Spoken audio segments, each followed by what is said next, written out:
Yes, sir. Welcome again to another edition of the I'm Just Saying Podcast 48. I'm one of your hosts, Juice Shakur, and I'm with, Von the villain. yes, sir. And we like to start out first and foremost by saying thank you to the viewership, to the subscribers, to the fans. We're a small platform, but we're steadily growing. We need your input, we need your advice, we need everything likes, dislikes. If you want to get on there, you want to talk a little trash. Don't expect us to just hold back either, because we can hang with the best of them. For sure. And just thank you. It's one of those things. I can't believe that it's came to life, but now it's here. Let's make it our ongoing reality. Now, first and foremost, to start this show off, we've had very big things happen in the sports world, especially in the NBA. We're gonna start this show off with the most dominant story probably right now going around all major network waves. James Harden, Yes, sir. formerly of the Houston Rockets, has been traded to the Brooklyn Nets.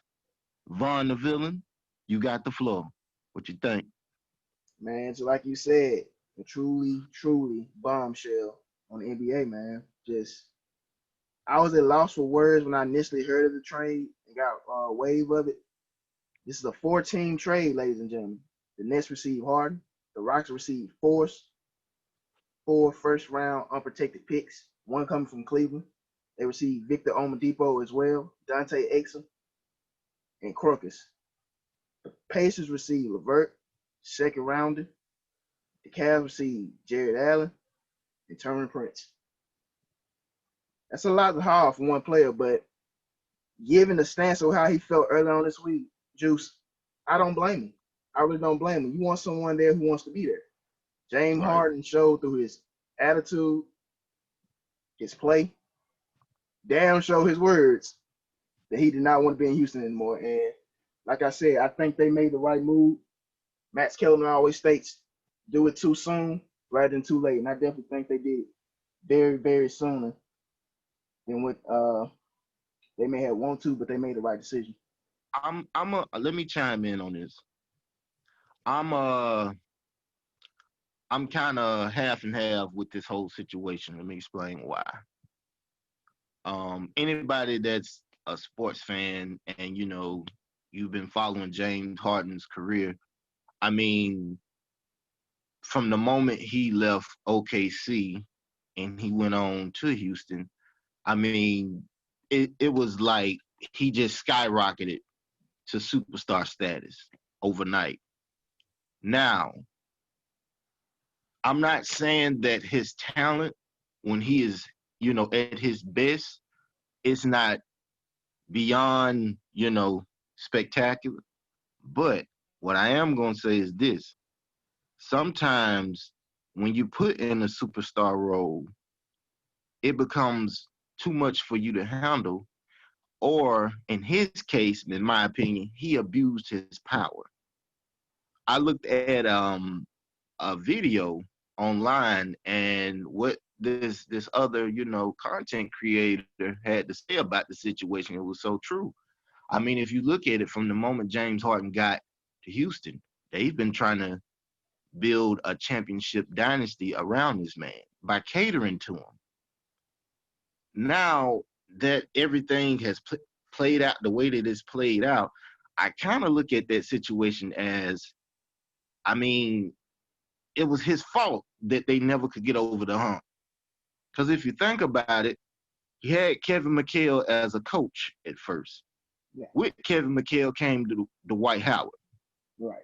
Now, we're not saying that Dwight Howard is the Dwight Howard of nowadays, which is, unselfish, team player, very, he's a very sacrificing player now. Now, at that moment in stage in his career, he was still Dwight Howard, fresh from LA and that debacle, his first go round, and fresh from, being the man in Orlando. So, egos kind of collided there, understandable because that's James and he's new to being the man compared to Dwight, who came into the league with the responsibility of carrying a franchise. So Sure. I understood why that didn't work. Now, if you go to the Chris Paul situation, this is where I kind of start to lose respect for James Harden. Is Chris Paul easy to get along with?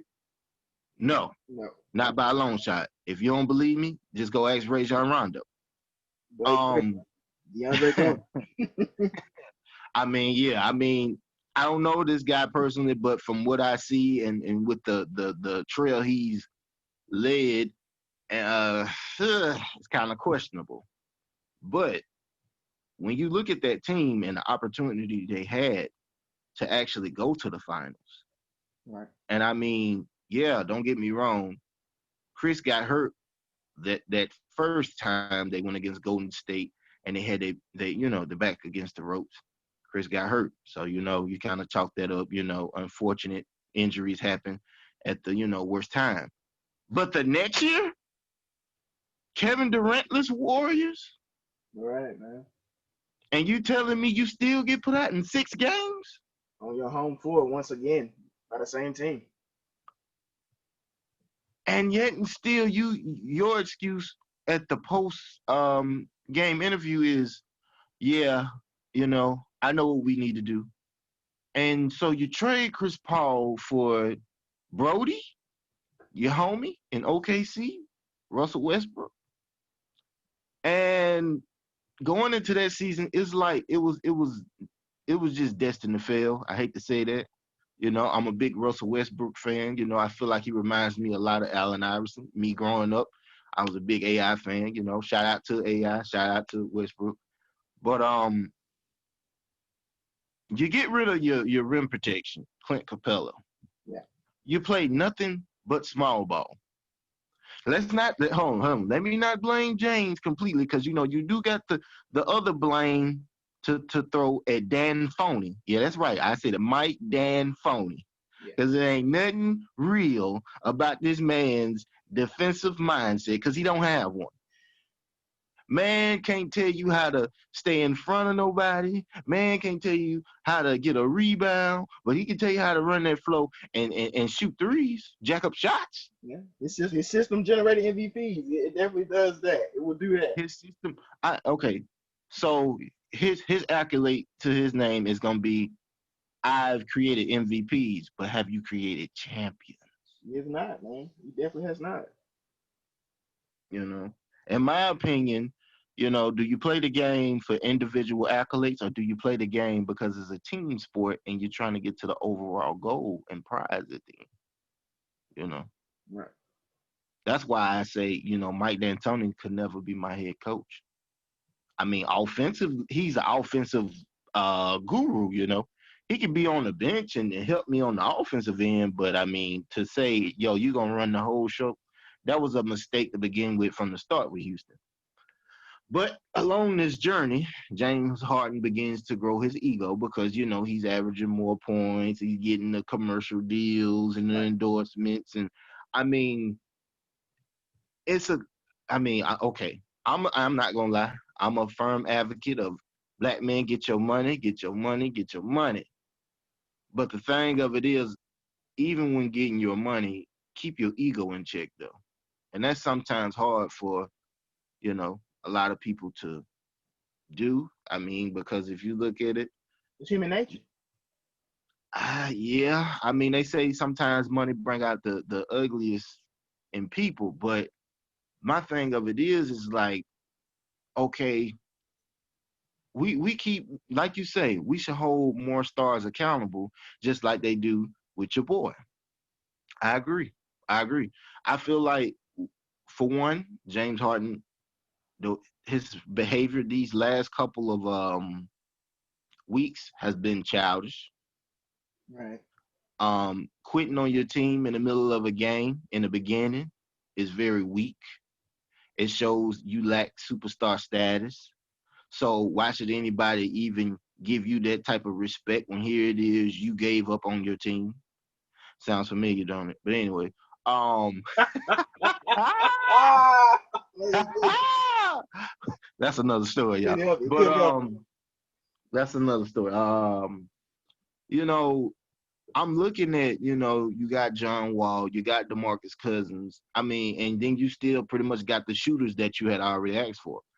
I mean, man, when is it gonna ever be enough? And when are you just gonna realize that maybe, instead of pointing the finger at, well, this person is the reason, or this is why the reason.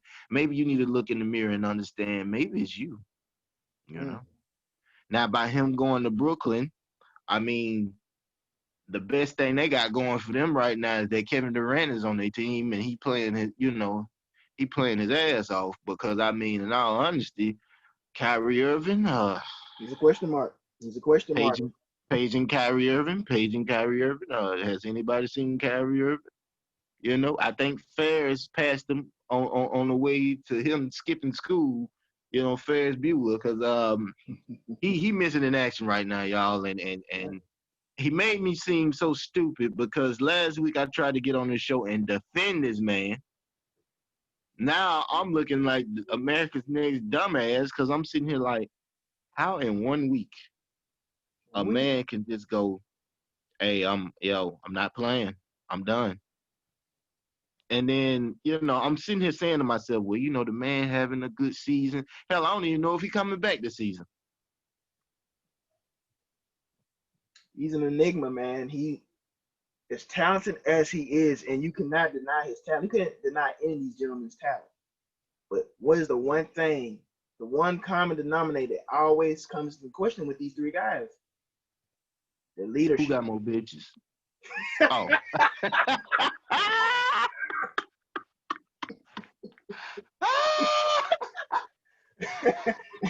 I don't know. James may got him in that department. You know what I'm saying? Mr. Make It Rain may got him in that department. He's hanging with Little Baby. At a strip club. No, let's be honest. The real winner of this trade is, I don't know the state restrictions in New York, but the strip club's up and running. Every stripper has just won in this trade. Oh man. They don't even know it yet. They just got a heavy raise coming to them, man. I'm talking about every game that they win, that man flicker the wrist. It's over with. It's over with. This man, oh my God, I man. think each of these gentlemen are set to make $30 million for the next season or the next 2 years. I know Kevin Durant is due for free agency in 2 years, and I think that was a big reason behind this trade. You got to remember, before the season started, Juice, it was about a bunch of talk about them acquiring James Harden, but as the season further on developed and we started, you hear less and less talking, heard more rumblings about Philadelphia or trying to persuade James to stay. But I think the move with Kyrie officially made management like, look, we need a backup plan. Because it's been reports that him and Kyrie and KD are growing distance. And it's like I just said last week, man, as great as a player he is, and I'm assuming the greatest guy as he is, I'm only going off the public charitable things I see him doing. He seems like a good guy. All right. But we're not questioning them on what they do off the court. We're questioning them on what they do on the court and what they bring to it. Kyrie is a disruptor. I stand by that. I will never ever apologize for that. I'm only going off the eye test. Vaughn, Go ahead. this wouldn't have anything to do with him leaving LeBron high and dry in Cleveland. I just want to ask you that. No, it really doesn't have anything to do with that because you look at that situation. Now, from my understanding and going off sources and going off multiple media platforms, the word in Cleveland was LeBron and Dan Gilbert relationship ever since he came back was rocky after the whole decision, and rightfully so on both sides. I can understand how Dan Gilbert felt. I can definitely understand how LeBron James felt. He came back. Look, we're gonna do what we got to do for this common goal. And it's like I'm kind of in cahoots with my enemy on both sides. And after that 2017 loss to the Justice League, Oh my after God. that Here we go. 2017 loss to the Justice League, Here we go. the rumblings had echoed that, okay, if they can't get Paul George in a trade, LeBron's going to dip. Because you got to remember, before all this took place, the first year LeBron came back, him and Kyrie's relationship was already to a bump due to the fact that LeBron tried to trade Kyrie then in the middle of the season because he wanted Chris Hold Paul. on, pause. Listen to what you just said. I could have sworn you just said Dan Gilbert was the owner of the Cleveland Cavaliers, right? He is the owner of the Cleveland Cavaliers. Okay, so how can you in another breath say that LeBron tried to trade Kyrie? How can LeBron trade anybody? Because he, I'm not going to say. Yeah, come on. I want to hear some truth today. Come on. I want to hear it. Is LeBron not the star Americans player? listen. LeBron is a star player, right? Of course. In the NBA, predominantly over the other major sports platforms, the star player is going to have a majority of say so, right? In some situations, yeah. And a lot of situations. You just brought it up with James Harden. That's a prime example. Okay, but I also in another I breath let said you that talk. he I'm going to finish. is not the super. Okay, you I right. let you talk. Yes, I was quiet as a church mouse. Okay. This is my soliloquy. Okay, Stephen A. LeBron James is the star, the franchise, right? He can go to Debatable. management, GM, president, whoever. Hey, blase. I don't think this current situation is working with this current player. Now, management could easily just turn down LeBron's whole opinion when he stands like they did in 09, 010, when he wanted them to trade Hickson for a prime and healthy Amari Stoudemire. They turned him down then when he was clearly the star player. But Cleveland was smoking rocks with that because where the hell is J.J. Hickson? I'm still looking for him. Add him to another list of players that look good under the James regime from last week's conversation. Oh my God! Neither here nor there. I'm saying all this to say their relationship got out to a rocky start. They got out to a rocky start, but it did in the middle and the end finish pretty damn good given on what they achieved. But reason I bring up Kyrie leadership and his personality is not with that team, because everybody knew he was not going to be the leader on that team. Everybody knew, including his teammates, he was not going to be the man on the team. He was going to be one of the leaders, but the head honcho and the first and last word was always going to go through LeBron. That's just what it is, giving off resume and cachet. Now, you go to his next situation with the Boston Celtics, a young and upcoming team. I mean, juice, the talent on that team. They had guys that could score 25 and guard their own man. They had a young, uprising Jason Tatum who came to his own after the sad and horrifying opening night injury to Gordon Hayward. You had Jaylen Brown, a great two-way wing player. You had a young and hungry pit bull off the bench in Marcus Smart. You had Marcus Morris, Marcus Morris that's now at the LA Clippers, who is a good stretch power forward who also can guard his man. This team was stacked. I mean, statistically, if you go off that 2018 year.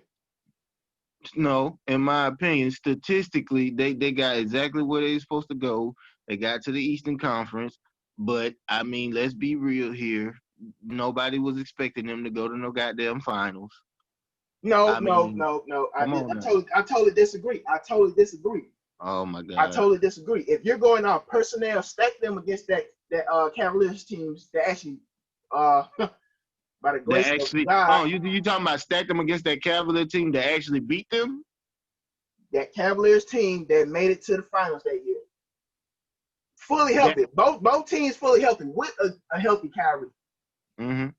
Who will win? Who will win? The team that went to the finals. No.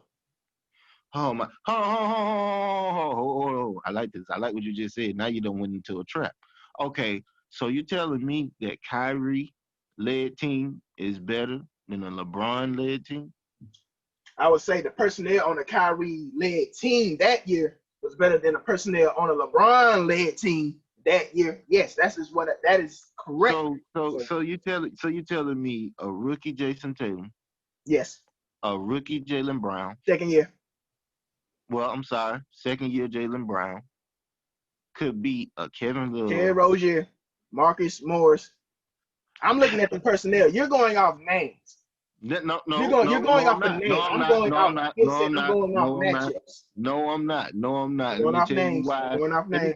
Let me tell you why I'm not going off names. If you clearly remember in that series, when the game was getting tight and it was game 7, LeBron, I think he got injured for a brief stint and he had to come out the game in the fourth quarter, right? Right. Beginning of it.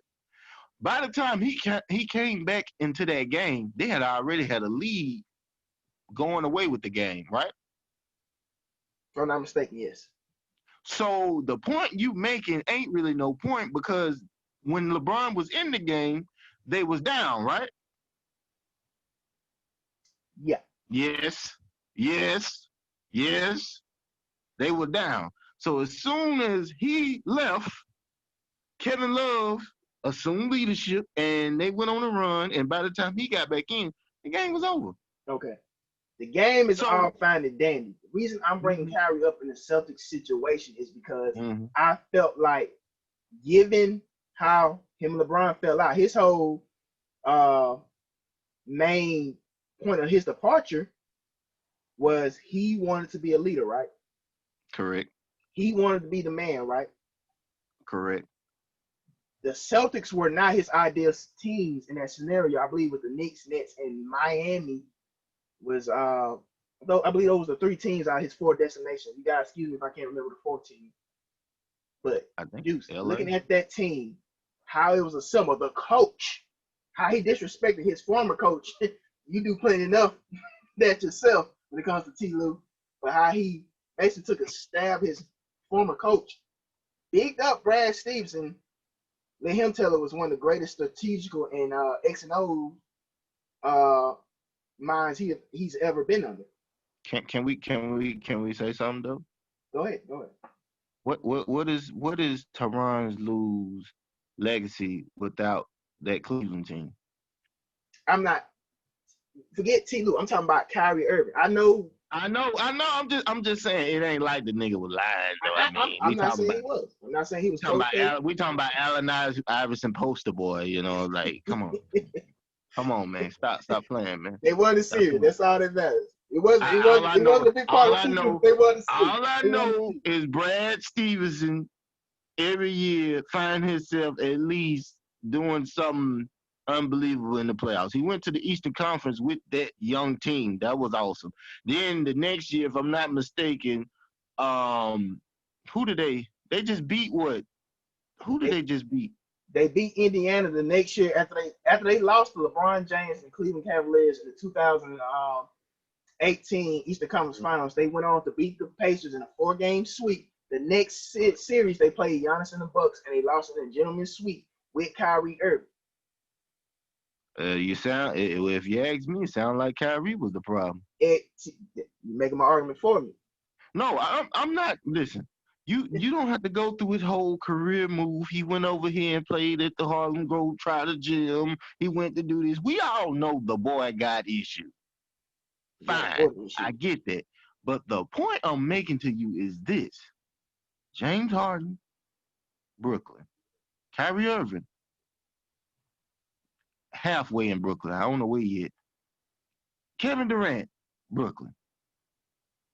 Who is coming out of that East to challenge the Clippers? Because we know the Clippers going to the finals now. No, I'm just playing. We I'm have to just see. playing. We have to see. We have to see. They're they're one of the teams that definitely give the Lakers a run. They're one of them. The season's still early. I got either them, the Bucks, but I'll say that argument for another day. But just going off this Nets team, man. The reason I bring up Kyrie and this whole career stance, man, is the big word, man. Is just leadership. I mean, let's be honest. He's not Great, the leader. great 3 individual talents, but Mm-hmm. the knock against them is their mental psyche, man. These guys got some thin ass skin, bro. Then not I'm gonna only be. that, forget the strategical and the cerebral part of the game. Let's get to just straight up hardwood. You got 3 ball dominant players and 3, well, I say maybe 1 average defensive player and 2 subpar defensive players. Correct. I mean, it's 1 ball. You lost Mm-hmm. all rim protection. I believe they still have They DeAndre got Jordan. they got DeAndre Jordan. Yeah, but DJ is not to the same defensive back end prowess that he was in his career, man. Right. He's not a great free throw shooter. Right. Spencer Dinwiddie is out for the rest of the season on a torn ACL. Right. You lost LeVert. You lost your young up and coming center in Allen. So, it's a lot of question marks with this team. I I'm gonna understand. be honest. Oh, go ahead. Go ahead. Go ahead. Go Oh, ahead. okay. I understand the move from Houston standpoint. Houston came out to win in this trade.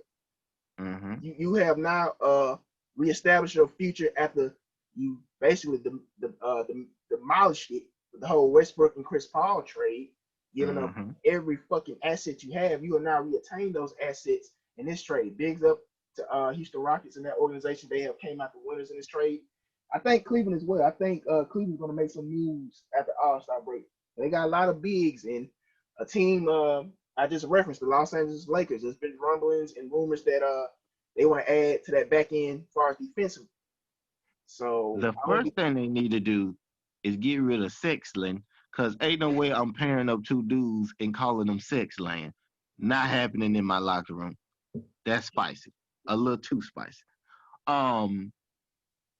Secondly, and really, this is how I view it. The East doesn't has competition a little bit.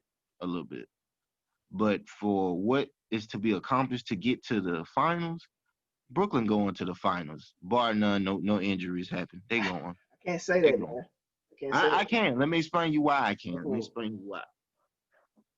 Okay, take Milwaukee for example, right?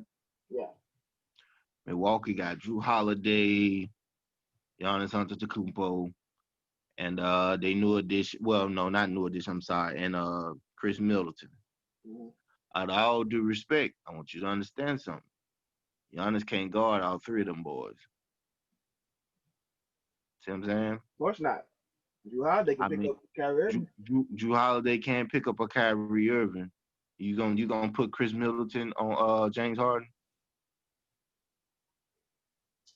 You gotta you're gonna lose to get something. You know.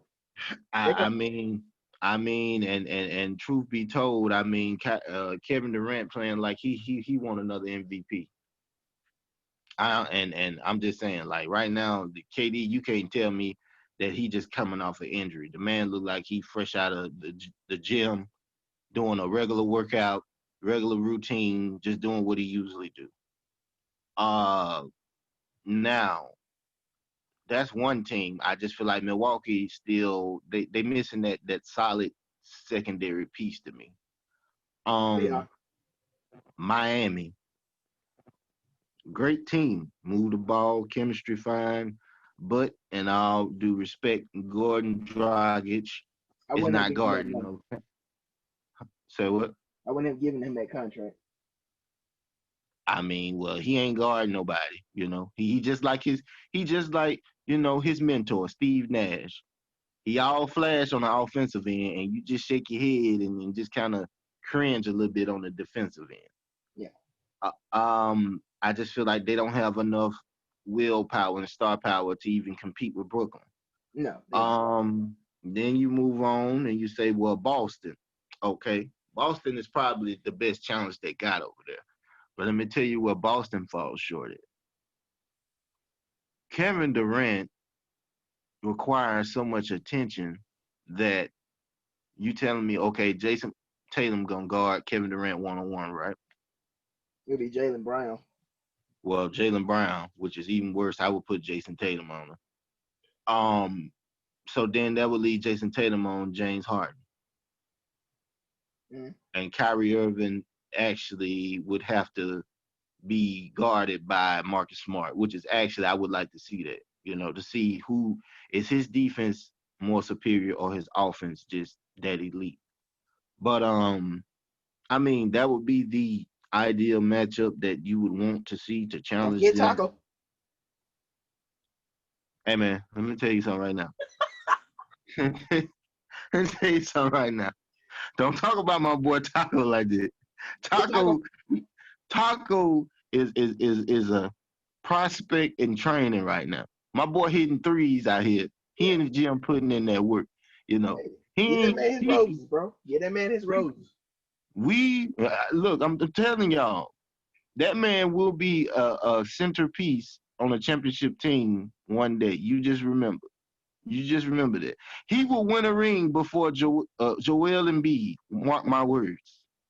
That I can believe. Notice, notice I'm not bringing Philly into this equation because Ben Simmons can't shoot shit. Yeah, So that's Philly don't. definitely why I lifted my argument. That that's the big X factor for them. I believe it opens so much up for their offense and just team overall. Right. But you can get back to your argument, man. But to sum it all up, I just feel like the talent is so the talent is so sketchy that I'm like, yo, they can get off just off talent alone with three elite guys on one team to make it. Because let me tell you something that Charles Barkley pointed out. And shout out to Inside the NBA. That's probably like my favorite show on TV. Period. Shout out to Chuck, Kenny, Shaq, Ernie. OG. You know. Yeah, shout out EJ. Oh, I just said Ernie, man. Elevator Ernie, aka Pitbull. Brother. You know what I'm saying? Let's So go. this, this is my thing, though, dog. And now I'm just keeping it real. If you think about it, I mean, Kevin Durant is the only proven star on that team that has shown he's willing to sacrifice. James Harden has never been able to do it, nor Kyrie Irving. Yeah. Definitely get that knock KD because I mean he did play with a ball dominant point guard and Westbrook for years, and when he was in Golden State, the offense was they did more cater to him. And excuse me, that Golden State system worked so well for him, Juice man. You got two other guys who don't need the ball to be dominant. I mean, that's true. But the And thing of it, the, go ahead. but the thing of it is, like I said, your best player, when your best player is unselfish, Kyrie Irving is a living testament to it. It gives him the green light to be him. That's what LeBron did basically, and that's how that Cleveland team was able to win that ring because LeBron was unselfish, but he was also the best player on that team. Now he in a similar situation with KD, but I was saying, excuse me, Kyrie and LeBron never had that James Harden third type option. They had Kevin Love, who was just happy to be sharing the court with him, which Right. it worked out perfect with that. Now you got a whole different another personality. Somebody that's won MVPs, that don't mind getting 50-point triple doubles, that make it rain better than Mike Tyson back in the late 80s. I mean, you got a whole different beast on your hand here. Right. So with all that being said, I think it's gonna be Brooklyn, and I think it's gonna be LA. Either the Clippers or the Lakers, maybe. They're losing to either one of those teams. Either one, don't matter who. If Paul George keep playing like he playing, and he actually forget Yeah. that they in the playoffs and play like it's regular season, he might put y'all out. But that's a We'll different see. story. We'll see. That's a We'll different see. story. That's a different story. You know. But before we move on from this topic, I Mm-hmm, want to ask, mm-hmm. who's playing defense on that team? Uh, Joe Harris.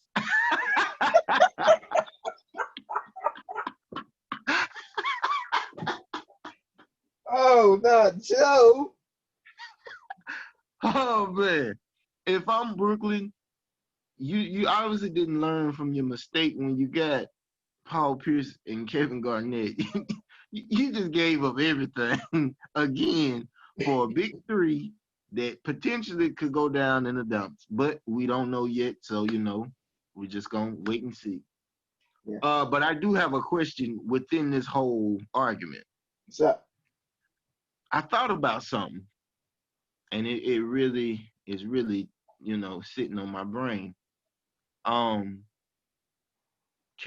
KD's legacy. Mm-hmm.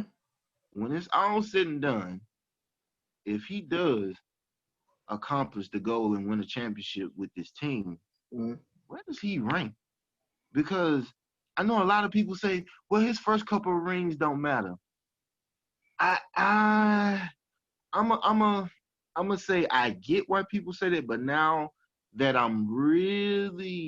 I've had time to digest on this Golden State situation and really look at LeBron's career trajectory, you really can't say one. You really can't say, well, one did it, you know, easier than the other one, because in all honesty, yeah, you could say, well, two MVPs is on the team, and they just won 73 games, but they also lost. And let's be real here. Um, they proved that they are a different team without him when he got hurt, and before Clay got hurt, they was in the fight for their lives against the Raptors. So, I mean, it kind of comes off as, I can't really diminish those Golden State rings like I used to. Now it's more like, if I'm gonna diminish his Golden State rings, then that's like low key saying, well, LeBron Miami rings don't count, which they do. Oh no, LeBron So rings count. That's a damn certain. I mean, we know you, especially talking to you. We know his high school rings count to you. So No, and I'm not gonna make a long paragraph essay soliloquy on your question, but I'm just gonna leave it like this. To all the viewers out there that are big NBA advocates and big historians of the game, check them Golden State teams out before KD got there. No offense to the great Flash, check the Miami Heat teams out before LeBron got there. Now let y'all decide for yourself. But I moving mean, on. no, I'm gonna say this. Hold on. Before we move on, I'm gonna say this. I thought about that, but I am going to say LeBron can't say that. Oh well, KD always played with stacked teams, because if you look at it, nobody has played with more All Stars than LeBron James. I think I just dropped the mic. I say probably played the same amount. Now, Because he came to the league with Westbrook, Harden. Ibaka should have been an all-star in his prime. Then he went and played with Steph, Clay, and Donkey, a.k.a. Draymond Green, the human nutcracker. hey, pause, stop it. He's all look. Stop it. You Regardless can't of what, average. You're not regardless of averaging no what triple team, single. regardless. You're not averaging no triple single and calling yourself no All Star. Get Look, out of here. look. Get out of here. Regardless of what me and you may feel about this gentleman's game, Oh at my the end of God. the day, he was selected an All-Star. I didn't vote. You know what? You know how they always make this phrase related to the presidential or any other form of branch of voting. If you didn't vote, you can't complain. God damn it, I didn't vote for All-Star weekends the last couple of years, so I can't say nothing. The man's an All-Star. He's an All-Star. Rather me and you feel differently. At the end of the day, Draymond Green, when it's all said and done, will have all-star notches under his belt. Yeah, I'm ready to move on now. Yeah. All right. Okay. Juice. Yes, sir. Last night, man, we had a couple playoff games in the NFL. I'm kind of biased. My team out of it, but I did kind of catch who won, who lost. So I'm ready. All right. Oh yeah. By the way, all my picks won. By the way, we didn't cover it on last week's show, but we did have a couple picks in mind that I chose to come out victorious, and they did not let me down. But let's start with the Green Bay Packers hosting the LA Rams, 32-18. Jared Goff threw for 21, 27, 174 yards, one touchdown, no INTs. Hey, good job. The man himself, Mr. Aaron Rodgers, soon to be MVP of this league, 23, 36, 296 for two touchdowns, zero INTs. Juice, my overall takeaway I came from with this game is the Packers win the Super Bowl. Man, get the hell out of here, man. The Get Packers out are of winning here, the man. Super Bowl. Get out of here, man. Get out of here, man. Get out of here, man. The Packers are winning the Super Bowl Oh my God. because, in my humble opinion, Mm-hmm. they have out of the quarterback position, the cornerback position, and the wide receiver position. All three of those positions, they either have the top 2 or top 3 players. Aaron Rodgers is besides Who? what? Aaron Rodgers is what? Aaron Rodgers behind my homeboy who plays tonight. Oh man! Oh my! Man! Oh my! Oh my! Did you? I can't see your face. Is you saying this with a straight face? I indeed am saying this with a straight face. Oh my God! All right, all right, all Aaron right. Rodgers Mm-hmm. behind my homeboy Mm-hmm. is probably number 2 of Mm-hmm. quarterbacks playing. Mm-hmm. Wide receivers, Mm-hmm. Devontae Adams is probably number 2 as well. Mm-hmm. And Alexander is probably number 1 corner right now playing. These guys are balling, man. These I'm fin- guys are balling, and they're doing it with such a ease. It's baffling. I'm finna bring something to your attention because you always seem to overlook this. Tom Brady is still in the playoffs. You Okay, know that, right? You know that, right? okay. So it's his This defense. is okay. So it's his This is the defense. His defense is still playing. pause. You say the same thing about when he was with New England and we have a No. stellar defense, and we still managed to somehow win And 6 Super Bowl rings. every year, you Mm. guys won those Super Bowls. Go back and the stats prove it. You guys' defense are either above the standard or just right at it. Every year, Tom Brady has hoisted that trophy, and it's no knock against him and Belichick and the way they prep for those games. But let's not act like the defense didn't take care of their business. Honestly, they didn't when they was giving up 28 Hey, points to the Atlanta besides that one, Falcons. besides Okay. that one, the other 5, those guys The did their other job. 5, The no, other, we only won by a field goal by 2 of them. What you mean? listen, Oh my God! I'm not How you discrediting gonna give Tom me a Brady. history? How you gonna give me a history lesson when you was trying to learn your Crayolas around that time? How? Every year, that man has hosted that trophy. He's had a pretty stellar damn defense. That's all I'm saying. And it's not taking. It's not to take nothing away from him. It's a two-way sport. It's a two-way sport. It's not to take nothing away from him. But we can't just act like he played both sides either. No, he didn't. But let me explain you why I think Green Bay will not win. Aaron Rodgers does this every so often. He have a run, they play well in the game, and oh man, they going to the Super Bowl. The only problem with that is this: Aaron Rodgers, when he plays against somebody with just as equal, if not better, defense, all his antics go out the window, and all you see Aaron Rodgers seeming to do is pout and complain because the game ain't going his way. Now, with that being said, that only leaves the Saints, and that only leaves Tampa. Now, I'm gonna be honest. The Saints got a very big chance of beating Tampa. They're I'm going to not beat even Tampa. gonna lie, huh? They're going to beat Tampa. I mean, hey, if they do, they do. That ain't my squad. All I'm gonna say is this: if you telling me that Saints team go against Green Bay, they ain't gonna beat Green Bay, man, you crazy. They got a chance. Like I said, the Saints, the Bills, and I believe the Cleveland Browns have the 3 best remaining. Well, the Rams actually. Cleveland Browns. I said the Browns. I said I meant the Browns remaining. Last night it Oh, was LA Rams. They had the number 1 defense out of remaining teams in playoffs, and we seen what happened to them.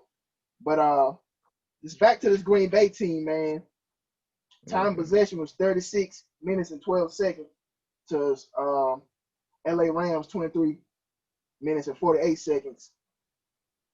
Aaron Rodgers was sacked 0 times. Jared Goff 4. First downs 28 to Rams 17. That offense was just percolating. In the second half, the Rams tried to stagger them, but it just Rodgers just clicked, man. And shout out to that 3-head running back monster guy. That's another reason I see this team elevating toward the end because years prior, as great as Aaron Rodgers is, you can't just keep asking him to pull rabbits out of hats. I think that three-headed running monster they got, man, the way they work that play action over and over and keeping Aaron Donald, the best, if not one of the best defensive players in the league, basically out of the game. Yes, he was dealing with a left rib injury, ladies and gentlemen. I do have to throw it out. But the way they kept him off the toes, everyone knows there's two ways you can negate it, well, three ways you can negate a blitz: screen passes, rushing, and hurry up offense. And the Green Bay Packers, along with that great job the O-line did, they basically ran the ball down their throats. And that's one of the reasons I actually had the Cleveland Browns over the Chiefs tonight, because they have the best O-line out of all the teams. And I believe Kareem Hunt, who has a bone to pick with the worst running defense out of all the remaining teams, the Kansas City Chiefs, will play a factor. How do you stop a great quarterback? Keep his ass on the sidelines. Let me ask you something. Yes, sir. Okay. What kind of weed you smoke? Only fruits and berries, my friend. Well, I'm gonna need some of that, cause boy, that must be some hellified strong shit. Cause ain't no way you thinking no Baker Mayfield. He must be kin to Jay Cutler, cause every time he got a ring to it, every time it's Baker Mayfield is not gonna whoop Patrick Mahomes, boy. It can't just always come down to a quarterback, man. Like I just said, it's a two-way sport, man. The quarterback obviously is always going to be the focal point of every NFL team. They're the first to blame. They're the first to be accoladed and celebrated, and rightfully so. It's a high-tier position. But like I said, just given those stats and those facts and those reasons I just pointed out, I'm not going to say they're going to wash Kansas City. I'm not saying that. I just feel their team has the better matchups to stop Kansas City's style. Mm-hmm. That's just me.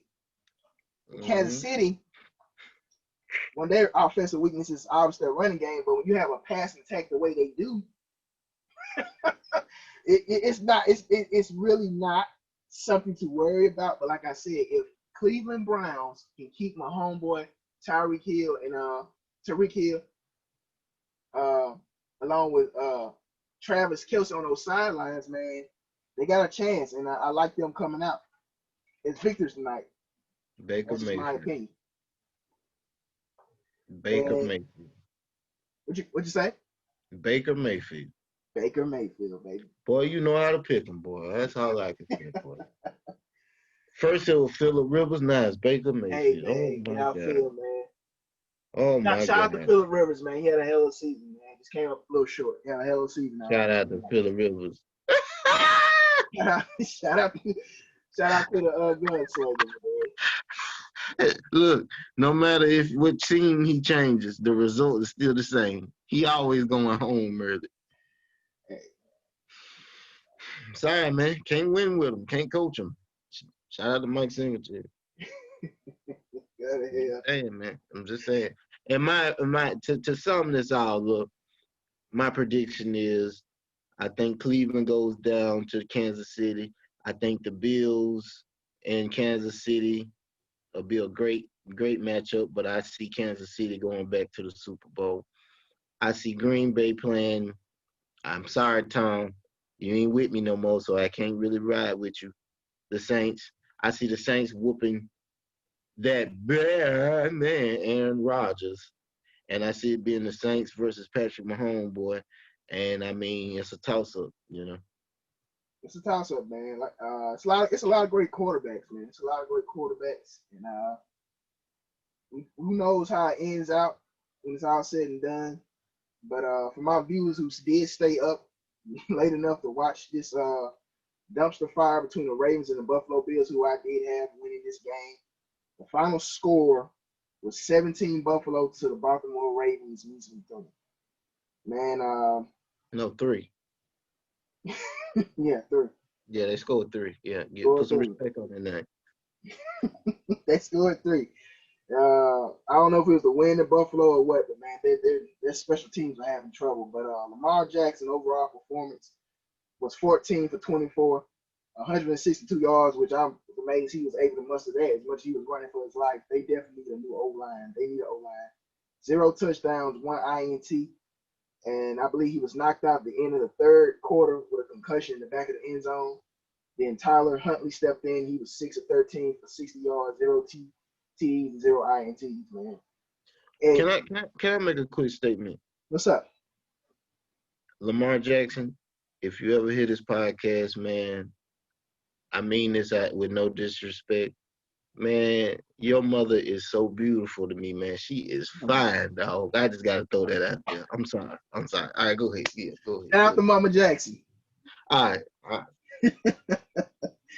But yeah, man, looking at some of these numbers, man, they actually beat the Bills in yards, passing yards, rushing, yards per play, third down conversions.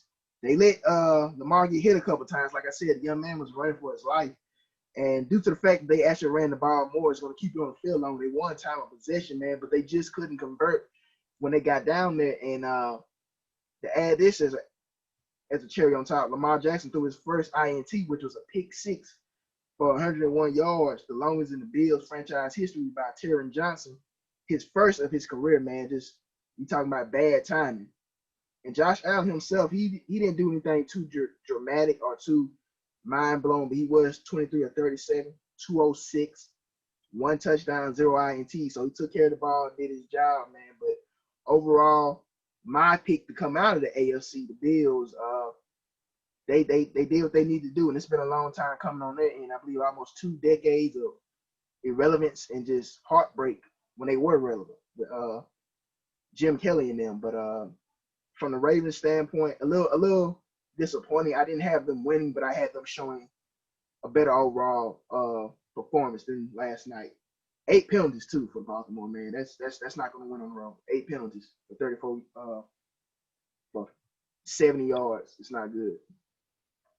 All I can say is Lamar Jackson, you know, you wear the quarterback position, so you know what comes with it, the criticism, the constant nagging of what he needs to get better at. But at the end of the day, if we are talking about a team sport, you cannot put the full blame and onus on just one man.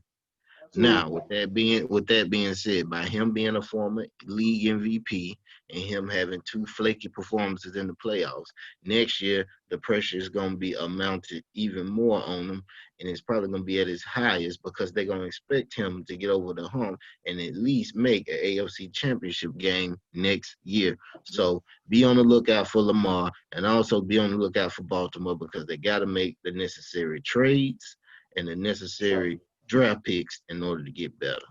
Absolutely. And to correct you, 3 flaky playoff performances. Rookie, he played San Diego Chargers at the time. Not to feel real, just want to throw that out there. But moving on. Oh my God! Did Phillip win and go to the Super Bowl that year? He did not, sir. Okay, who went to the Super Bowl that year? Y'all motherfuckers got Google.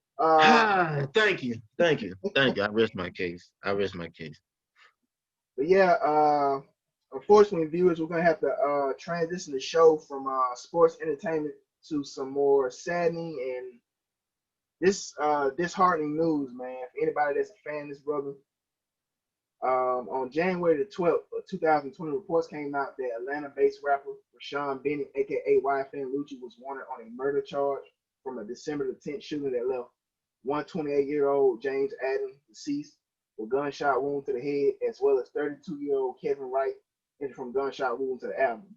Both shootings were reported connected, and Adams' bodies was found on 900 block of People Street.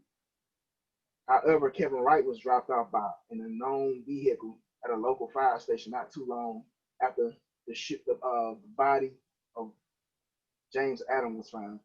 According to reports, this was all stemming from a botched drive-by that took place on 900 block of Dennick Street. YFN Lucci turned himself in the next day after the warrant was issued. After Lucci surrendered himself Thursday, January the 14th, TMZ released a 911 call that led to the warrant of an owned by civilians seeing the incident take place. She described seeing a white SUV with a man hanging out of the SUV. The man later on was discovered to be James Adams. She also reveals they threw Adams out of the car and left him for dead. So before the 911 call and before Lucci turned himself in and revealed himself to supposedly and allegedly be the driver, Adams was not the intended target. He was actually one of the shooters in the van. Reports just came out that after he was shot in the head in the box drive-by shooting, they actually discarded his body in 900 block of People Street instead of taking him to the hospital. But yeah, man. Other charges Lucci faces are participating in criminal street gang activity, assault, and obtaining a firearm while holding a felony. It's a lot of shit, man. It's a well, first off, before we get into this, man, I just want to send my condolences to the victims, families, everyone involved, families. Nobody, nobody.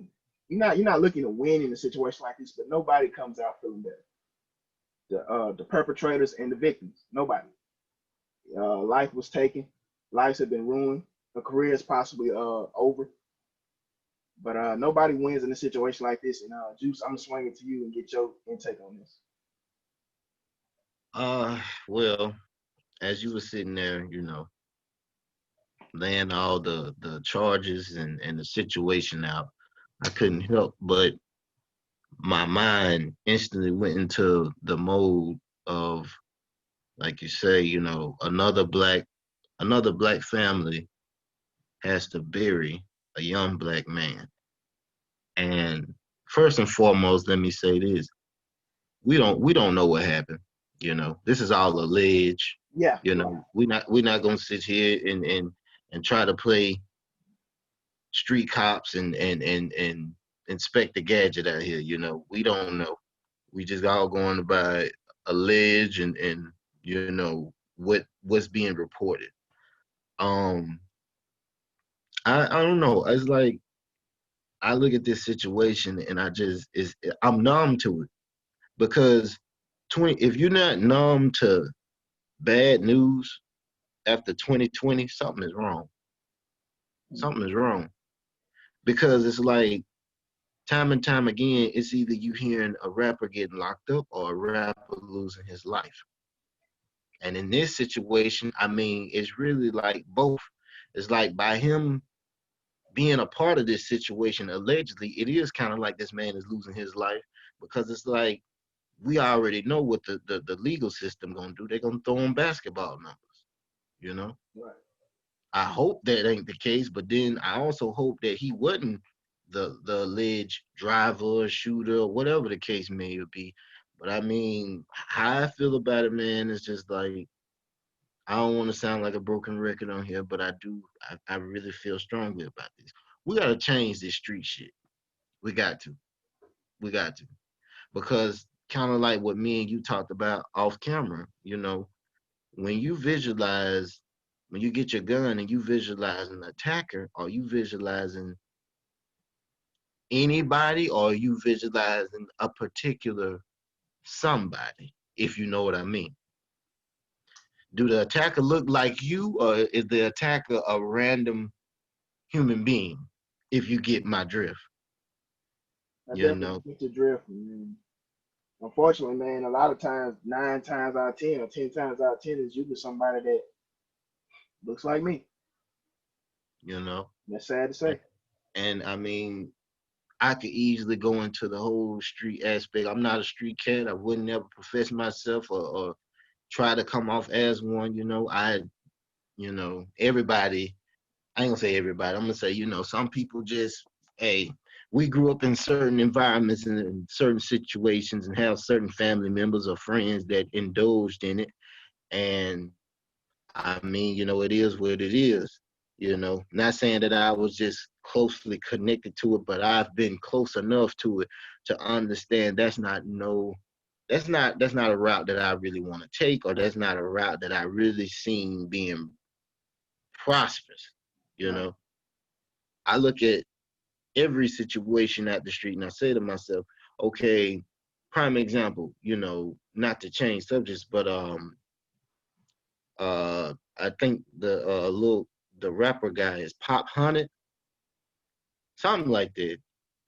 And basically his story is, to sum it all up, he was 13, he witnessed a murder with his mom. He went down to the police station. They asked him to cooperate. He cooperated at 13. Now he's 20, talking that street shit, and niggas is pulling his card and saying, yo, we can't rock with you because you told, you ratted, you cooperated. This is my thing. How I feel about that situation, hey, you can't sit here and speak on street shit when, yeah, you was a kid, but I mean, you weren't on that street shit back then, so why try to be on this street shit now? If anything, that should have stirred you straight. But obviously you didn't get the message. But I will say this. Um, say for instance, you got an old lady on the block that you stay on, right? Her name is Mabel, right? Right, Miss Mabel been living on that same block for over 40 years, right? right, Within them 40 years, your young ass born, right? yeah, You grow up, you get with your homies, your friends. Now all of a sudden y'all talking about y'all run that block. Now by y'all running that block, y'all terrorizing y'all neighborhood. So by you doing that, you bringing heat to your own community, right? yeah, So say your ops, they get the drop on you and they try to, take you out and they shoot up the block and they end up killing an innocent bystander in the process. Now Miss Mabel witnessed this whole thing, right?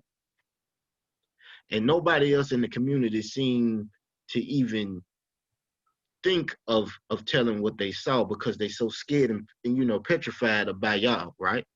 right.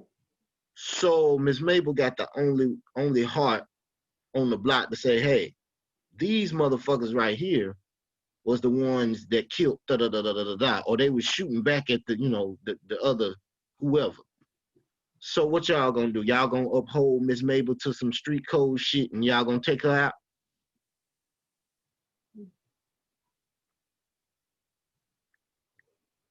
That's a good I question. mean, come on now. I mean, that to me is like, well, don't snitch and stay on the code. Bro, everybody is not a fucking gang member. Everybody is not a fucking street cat, you know. Stop with these fake ass rules y'all coming up with. Man, yeah, man, I gotta be a real nigga. What's a real nigga?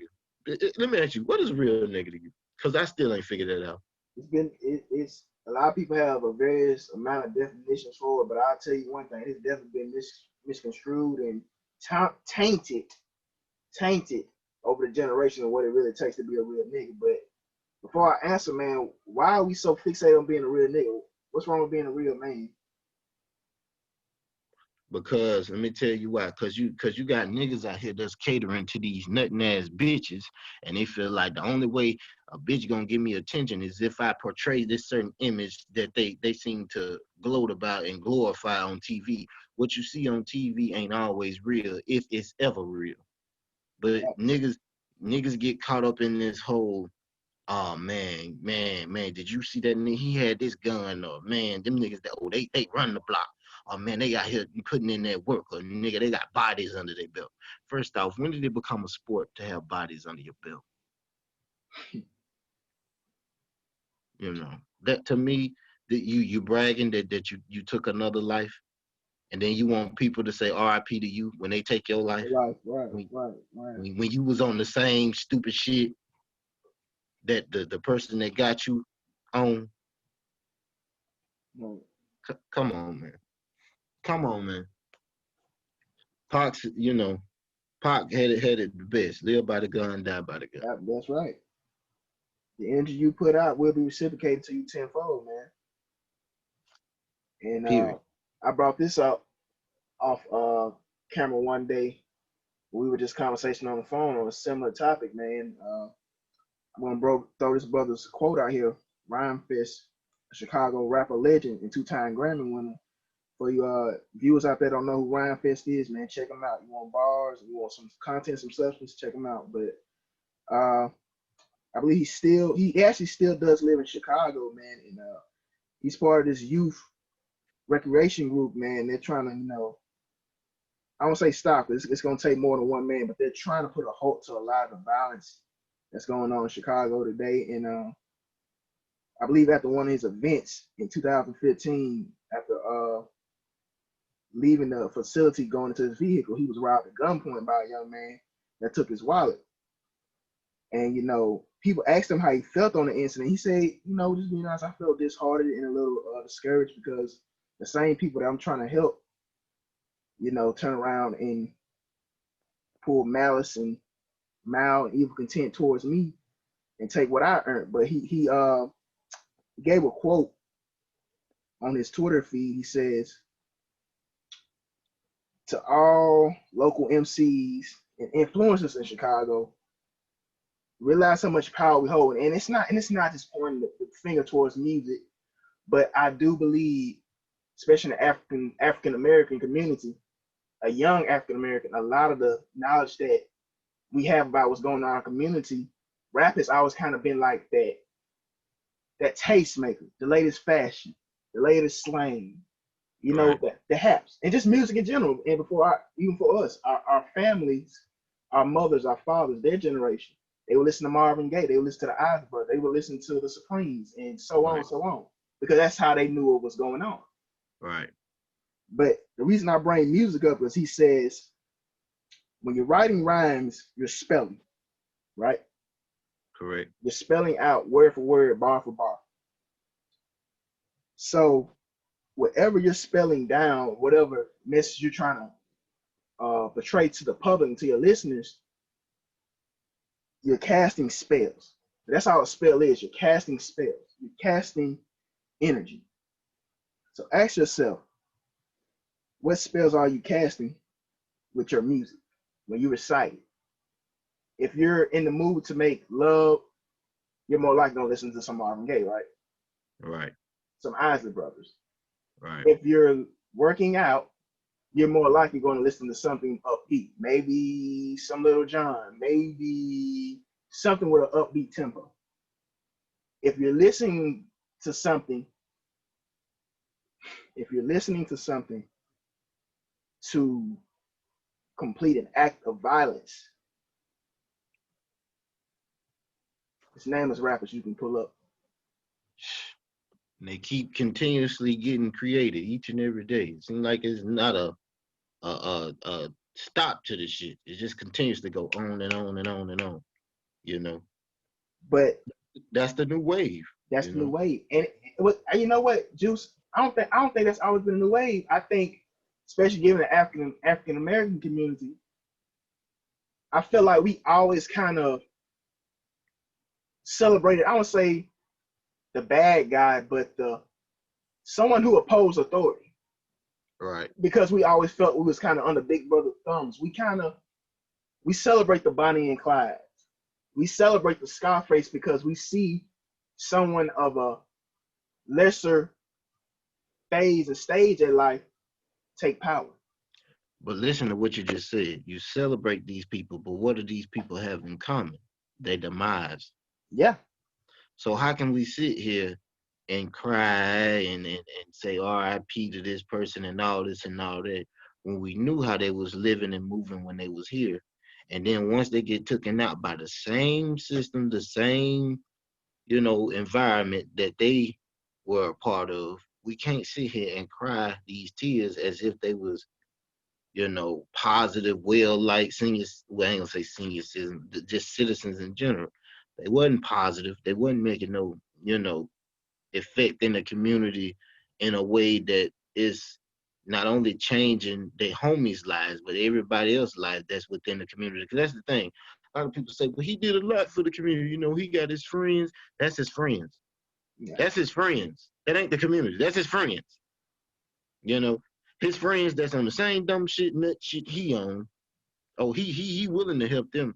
But what about the people that you ain't kin to or you didn't come up with? That is within your community that knew you was out there doing wrong and carrying on, but they still, turned a blind eye to it because they felt like, okay, my life is in danger if I, speak up or if, you know, I stand for what's right. I got to worry about somebody else of my loved ones being hurt in the process. Come on now, man. Come on. right.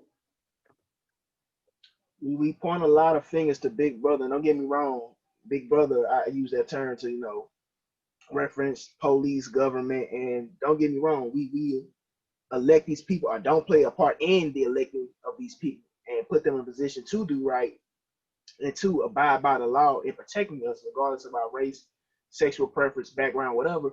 But us as a community, African American as well, and just civilization, man, we have to do better. And I'm human, Juice, you're human. We're flawed individuals, but nothing changes until something changes. It's Right. easy to point and point and point. Look yourself in the mirror. What are you doing to make your community better? What are you doing to make your situation better? Because if you're just adding to the problem, you your It's just biggest enemy. it's just a matter of time. And then the same sob story, how you know we don't have this, or man, the government doing this, or man, we ain't got this. Okay, if you know we are already playing with an unfair deck, don't make your circumstances and don't make your hand harder for you. You Yeah, see what I'm saying? Burning down your own community, stupid. Terrorizing your own community, stupid. Selling drugs in your own community, why do it? right. And I'm glad you brought the burning, the whole rioting and looting. Obviously anybody, like I said, that wasn't on the rock here, even if you were under a rock, 2020 was on full display, and one of the facets of 2020 was definitely racial division and anger, and that led to a lot of dumb stuff, dumb shit, but also led to a lot of positive outlooks and positive methods. But back to this burning and rioting and looting, I wasn't a fan of it when it was initially happening, because my thing is this: you go to a Walmart, you go to a Target, you go to a CVS to burn down and loot. Why? Because you're mad. Now, why did I bring those three companies up as examples? And there was many other uh, companies I could and franchise I could have used as an example, but those three stick out to me. Why? Because all three invest in prison reform. Hmm. Well, Hmm. invest in prisons and the uh, the infrastructure of creating more jails. Now, before I say what I say, let's get this understood. Not every man, woman in the prison system is a victim of. Some did what they did, and they're in there for a reason, and rightfully so. But fact and statistics can prove that African American individuals, male and female, sentences are unfair and upheld not to the same standard as their Caucasian or their, well, not so much maybe Latina counterparts. So, you being an angry African American male or female, go and ride a Target, a Walmart, or CVS, not knowing these companies insured. You ride in something that you need, and 6 months later you're gonna be in there. It's defeating the purpose. Excuse me. What you could have done is you could have gotten your sister, your uncle, your cousin, hell, your coworker, that same ethnicity. Hey man, hey sister. Instead of us giving our money to a system that's investing to imprison my nephew, your cousin, your niece on something they was unlawfully accused of, unfairly prosecuted on, let's put our money back into our community. Let's try to establish a business loan and get our own Walmart, Correct. get our own CVS, Correct. get our own Target. But no, you instead take your anger and your ignorance, because ignorance and stupidity are not the same thing. I'm ignorant about things, you're ignorant about things. Correct. Ignorance means you lack the knowledge and understanding of something. Stupidity is the inability to learn something.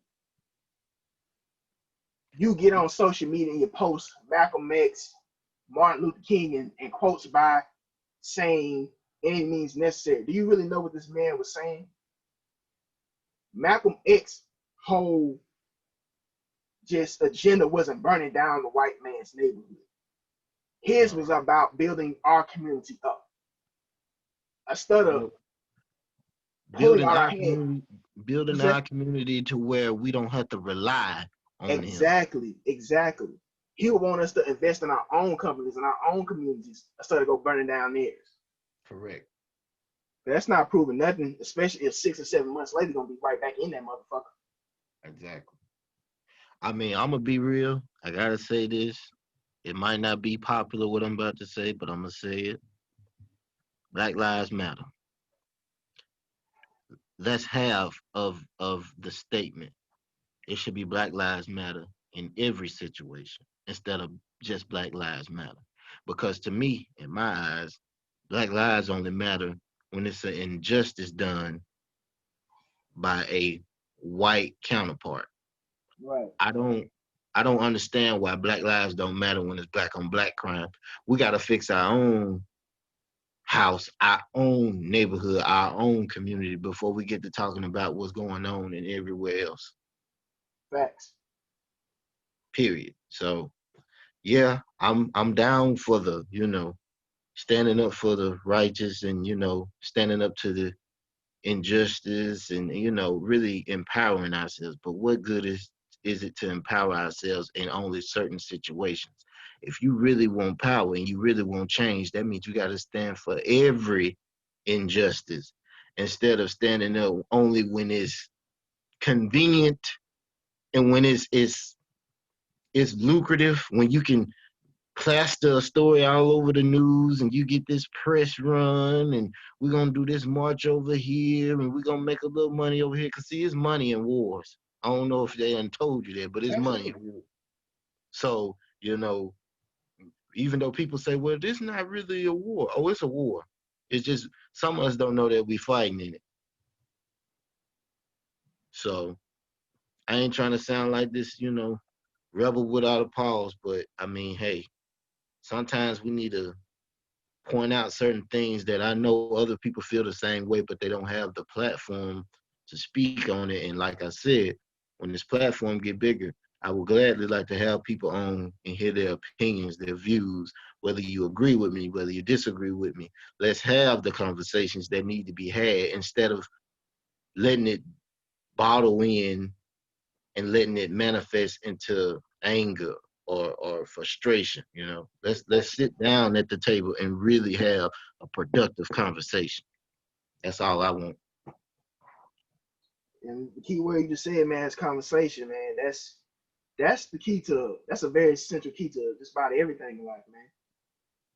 It's conversation, man. What is learned must be taught. You can learn something from an opposing side, and the opposing side can learn something from you. We may not agree, but we can come to an understanding and a respect factor to hear each other out. And that's the thing. And like you said, it's money and war, and it. I'm gonna say this too before we move on, especially to my African American community, man. We gotta stop letting the media tell us which side to pick. Correct. You gotta think for yourself as a community as a whole, and as an individual in the community. I may not agree with your disposition, but I can respect you enough to have it, especially if you can back it up in a non-violent way. Right. So, you know, I, I'm gonna say this and I'm gonna be done with it. This is what I want, not just black men. This is what I want all of the black community to start doing because I noticed this in my day to day experience in life. When did we get away from greeting one another with respect? I don't know when it happened, but it happened to the point nowadays.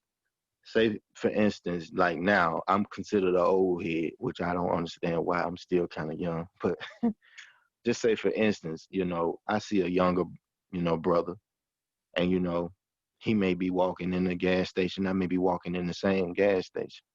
We may make eye contact, and instead of giving a head nod or saying what's happening or something like that, we mean mug and cold stare each other as if we got beef already. right, I don't understand what that is. Is that due to genocide, that we be brought up to hate our own kind and dislike what looks like us. You know, I just want to challenge the black community instead of greeting people with anger or with a frown or with some kind of negative energy. You know, just reach out. Say, oh, hey, how you doing, my sister? Hey, how you doing, my brother? Hey, how you doing in general? Just ease that tension, because when you are already walking into a situation and you don't know, like you say, that's your ignorance, right? Absolutely. What you don't know makes you ignorant, but what you can't know and what you can't learn makes you stupid. And I hate thinking that the whole community has went stupid over on account of, like you say, that TV screen plays a big part in it. Don't let a TV screen raise your kids. Don't let a TV screen raise your consciousness. Don't let a TV screen raise your community. We need to get back to doing it. That's all I got to say. For sure, man. For sure. Woo. um, yeah, man. Like my partner just stated, man, just communication. And moving on to the next topic, juice, man. Now, December the 29th, man, Congress officially, December the 29th, started issuing the second stimulus checks, which were 600 total. Some 600. bullshit. Some bullshit. Not enough. Yeah, yeah. I got kids, nigga. Oh, just play. Second round payments were 600 per eligible person plus an additional 600 for each child claimed as dependent under the age of 17. Now, it's no secret that with money comes great responsibility, right? Correct. Now, being human and being flawed and, being someone who works hard for what they have, and I'm pretty sure you do as well, and I'm pretty sure a lot of our viewers do as well. All right. You tend to want to enjoy the fruits of your labor. There's nothing wrong with that. Treat yourself. Treat yourself. All right. But I wanted to bring this segment up because you can see it on social media. It means you can hear that work. Plans people tend to do with that 600 stimulus check. And look, if you have children, you have bills. I'm pretty sure a lot of y'all have common sense to take care of that first. But for you ones that don't, please do not take that 600 and go to your nearest local mall, your drug dealer, the liquor store. Hard Rock, Boomtown, Yes, Island View. yes. Please do not be in a rush to give the government back that goddamn money. So we brought this segment up, just give an example of things that do with that 600. Productive ways, investments, or just simple ABC structure of saving. Put it towards your retirement. Pay off high interest debt. Interest rates are low for student loan, mortgages, and bank saving accounts. But if you're carrying credit card debt, you're probably paying upwards to a 15%. You can free up a lot of cash by paying off those cards. And paying down debt gives you a rate of return you can't find anywhere else. If you manage to pay off the entire balance, you're also eliminating monthly expense, he adds. That comes from Benjamin C. Saminsky. This is just one example. Because I was going to ask you, what infomercial did you get that off of? That's my man Benjamin C. Saminsky, baby. Man, how long did it take you to memorize that, man? Hey, my handwriting ain't the best, man. My handwriting ain't the best, but I do know where I got the quote from. In all seriousness, though, you being correct. Let me add something to that. If you're not gonna do any of that, what he just said, which is unfortunate because you should, the least you could do is this. And this is just a suggestion. Invest your money in something that's gonna make you money. Absolutely, as simple as that. I'm gonna throw out a minor one. I'll say it ain't even major. Have you ever thought about investing in a vending machine? A lot of people would think that, and they're not as expensive as you would think, ladies and gentlemen. Especially all the local business owners out there. They're not as expensive as you would think. I I mean, mean, I go ahead. mean, if we're gonna sit here and we're gonna talk about spending money, why not spend money on something that could potentially make you money? You know, because eventually, unless you go out here and you win this mega million lottery that I'm hoping that I win pretty soon, um, your money gonna run out. So you kind of want to, spend wisely, and you kind of want to, you know, be frugal because we ain't giving out 600 every week. No, they're giving us 600 and saying, here, do the best you can. So, let's take that under consideration as well, because not a lot of people are having steady income coming in every month. So, I mean, we do got to be mindful of that. How we spend it could be very vital to the month to month basis. So, pretty much, I'm just under the impression, if you're not gonna do any of that, what he's saying, then try to. ah, If okay, let me break this down in street terms. If you're gonna go see your local drug dealer, I mean, I'm not against somebody out here trying to sell the weed. I'm gonna be real. I ain't encouraging it, but I'm gonna be real. How can they sell it in the stores and then tell you not to sell it on the block? That's all I got to say on that. Vaughn, go ahead. Nah, nah, man. I mean, you just covered it from A to Z, man. As simple as investing, man. And if you're not even going to invest, man, because a lot of people don't know when to invest, what to invest in, and if you don't have that knowledge, like I said, you can research it on many media outlets. If you know someone who is a local business owner, a small business owner, or is anyone that you know anyone that you may know be interested in investing in with, man, y'all get together, draw out a platform, draw out what service you're trying to provide to the community. Go to a bank. First, make sure y'all got credit pretty straight, man, and find the right people that will work with you as far as banks, because banks, hate to make about race again, especially towards African American investors, can be a little iffy. It can be a little iffy. That's just being honest. Sometimes you don't have the complexion for the right protection. If you get out here. This message was brought to you by I'm Just Saying Podcast. It's just real, man. That is real. Real shit. Yeah, man. But now if you're not going to invest, man, ABC 1 2 3, put in your savings. I mean, we can get down to the excuse me, we can get down to the logistics all day, but there's nothing wrong with this old fashioned way of, hey, let me open a savings account. You'll be surprised, especially during the middle of this pandemic. Statistics show 60 to 75% of especially Americans don't even have savings accounts. That says a lot. It really says a lot. A lot of us are living paycheck to paycheck and never putting some back just to reap the benefits of it to a point we may actually need it down the line. And that's sad, man. I believe saving accounts, the average saving account, depending on your banking branch, is $100, and I believe most won't close the saving account unless it gets lower than $200. So hey, you get paid, take 100 that stimulus check. I take the whole 200. Just put it in there. You got $400 to work with. I And still.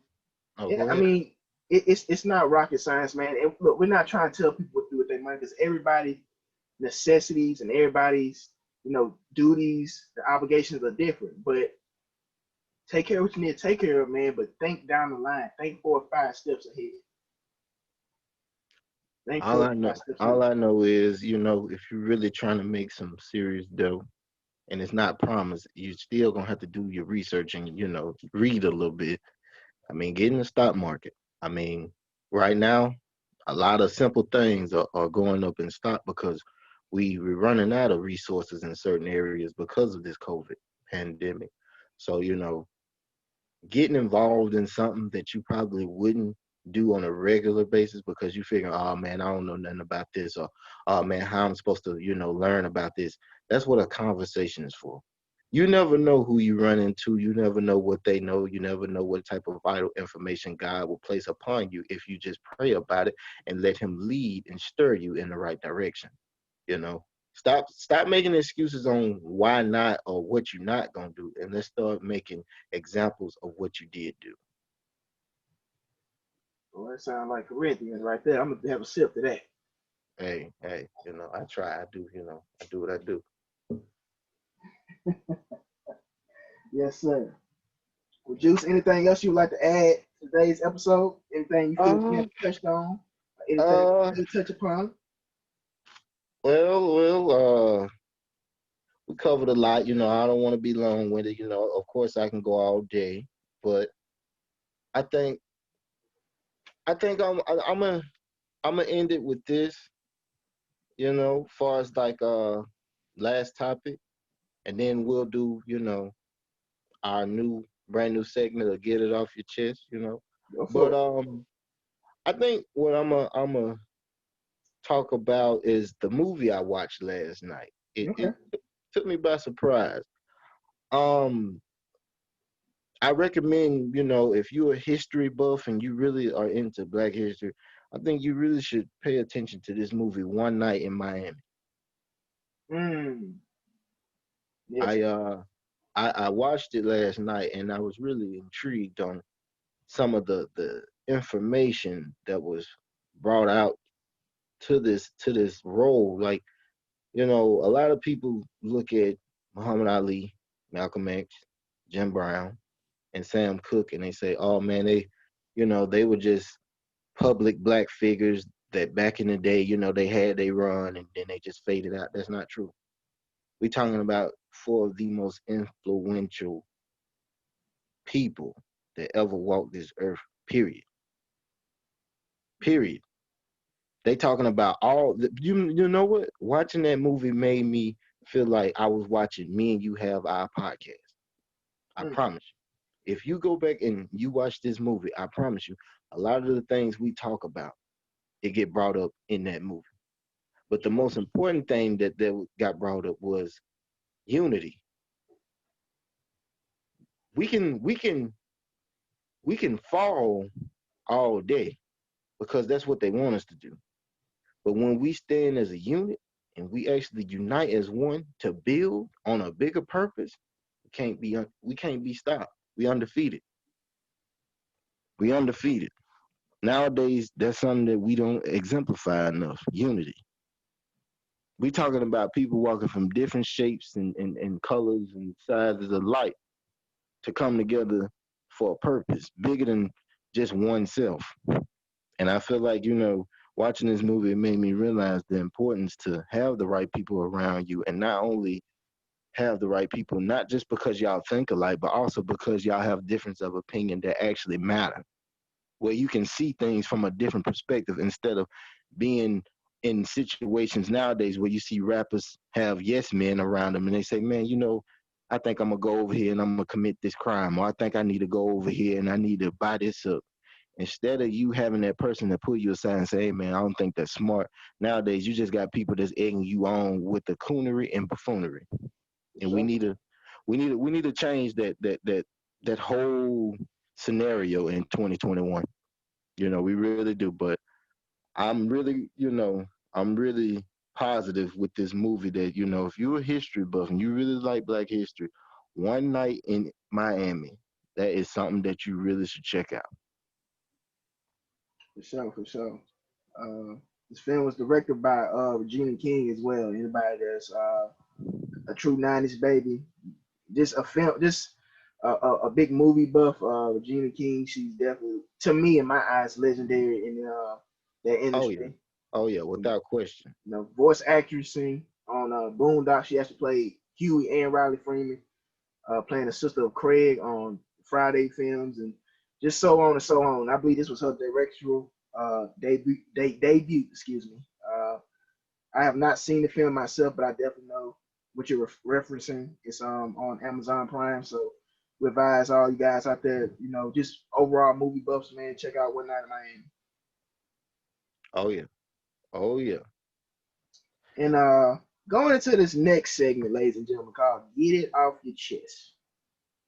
I would like to Oh start. man. Oh man. Before we end the Oh. program, ladies and gentlemen, and especially to all my Mississippi viewers, this does apply to you guys. Not too long ago, Mississippi was passed to play in the state lottery. The state lottery. Hey man, big news, big ball, big shot caller, man. Get your money. Get your money.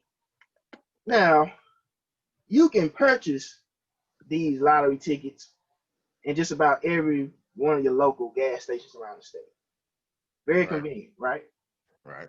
Now, to all of my lotto players, because I haven't played one yet. It's not that I'm against it. I just don't have the presence of mind when I go into a gas station. You know what? Hey, let me go play a lottery ticket. He hating y'all. I'm not hating. Please, this is a PSA to all of my consistent lotto players in the state. Please have an idea of what tickets you want to purchase before you enter said local gas station, Texaco, Exxon, Chevron, I do not care. Please have it preference in your mind. I want two number fives. I want two tens. I want one threes. I want two twos. Do not go up there, hold up the line of customers trying to fill up their vehicles because they're late to work, they're late to picking their kids up, or whatever they got going on. So I'm advising our state legislators, the taxpayers, we need to get a petition made for them motherfuckers to get a separate line. Oh my God. Because I can't put 15 on 5 and give me a pack of gummy worms. Y'all motherfuckers hold me up. I'm serious. I ain't trying to knock what you got going, you know what I'm saying? Hey, scared money don't make money, but goddamn it. Oh my God. Don't just on the drop of a dime. Hey, I guess I'll play the lotto. Nah, you need to have that shit ready to rock and roll. Juice, Oh I my pass it God. upon you. Well, to add on to that, some people they don't know, or they new to the lottery system, so they don't know exactly how it works. So they just is brand new to it as it is to the state. So you just got to work with them and give them time, man, to really come around to what's really going on. Uh, that was funny. Get it off my chest. You know what? I actually wrote it down what I wanted to say, as far as like my topic. Pretty much, I don't want to be long-winded about it, but I do want to say this. Um, what I wrote was, how can you love someone 1 minute and hate them the next? Mm. Um, Talk to the me. reason the reason why I wrote this because I noticed in a lot of situations in today's world, you can be the closest of close with friends, former girlfriends. I mean, whatever whatever floats your boat, whatever situation you're in. And as soon as a certain situation arrive or disagreement happen, it's like the switch flip, and all of a sudden y'all enemies. And to me, that's why I feel like a lot of problems in the world exist today, because it's like, look at Mo three. Mo three, you'd have never known by him being deceased now that some of his enemies were once his friends. Mm. And honestly, I feel like this. Until we reach that fine line where we say, you know what, my love that I have for you is a lot stronger than the resentment I got for you at the moment. We're not going to be able to beat this cycle of continuous beefing, continuous killing, continuous grudging, continuous, negativity. You know, if you're gonna put positivity out there, first and foremost, you gotta love yourself before you love anybody else. Absolutely. You know. Second off, you know, have the courage, whether man or woman, to admit when you're wrong.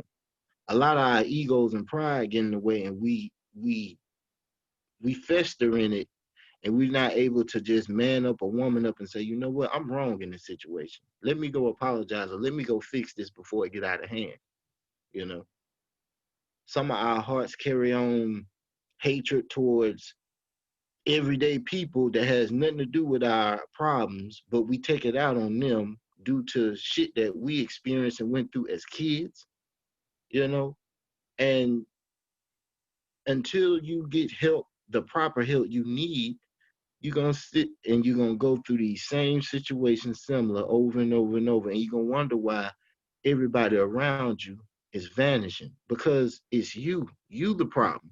Until you're able to recognize that, I mean, you're gonna point the finger and blame everybody else. So my biggest thing is, as far as getting it off your chest, is just understanding that it's easy to be negative out here in the world, but it seems like it's very difficult to be positive. For sure. And I don't know about you, my grandma, I'm gonna say my great grandma, Big Ma, she taught us that, like, you know, like they say, you know, it's easy to get in trouble, but it's hard to get out of trouble. So why would I want to make trouble for myself by putting out negative energy and then having to watch my back and having to look over my shoulder because the karma that's coming behind it, when all I had to do in the first place is just play my position and stay in a positive light. Mm. It's that simple, you know. Being negative, being nasty towards everyday, you know, people and people you don't know, that ain't gonna bring no kind of blessing or happiness or no kind of change to your life. You really want to see results, you really want to see change, it starts with you. And you want, and on that note, I'm done. Man, I couldn't say it any better than myself, man. I truly couldn't. Man, on behalf of everybody here, and I'm just saying podcast for today, man, we want to thank you all for tuning in again. And please, by all means, if you have any suggestions, like we said last week, hey, let us know. Content that you feel we didn't touch on, ways you feel we can make this program better and enjoyable for you, the listeners and the viewers. By all means, let us know. But we're gonna leave on this note, man. Like my man just said, it's easy to spread hate. It's hard to spread love. Stay humble and low to the earth, man. The bird that Hold on. flies high eventually has to land. And Make sure and you before we like, hold on, yes, like, comment, and most importantly, subscribe to the damn channel. subscribe. And on that note, tough times don't last, but tough people do. Yes, And sir. we out.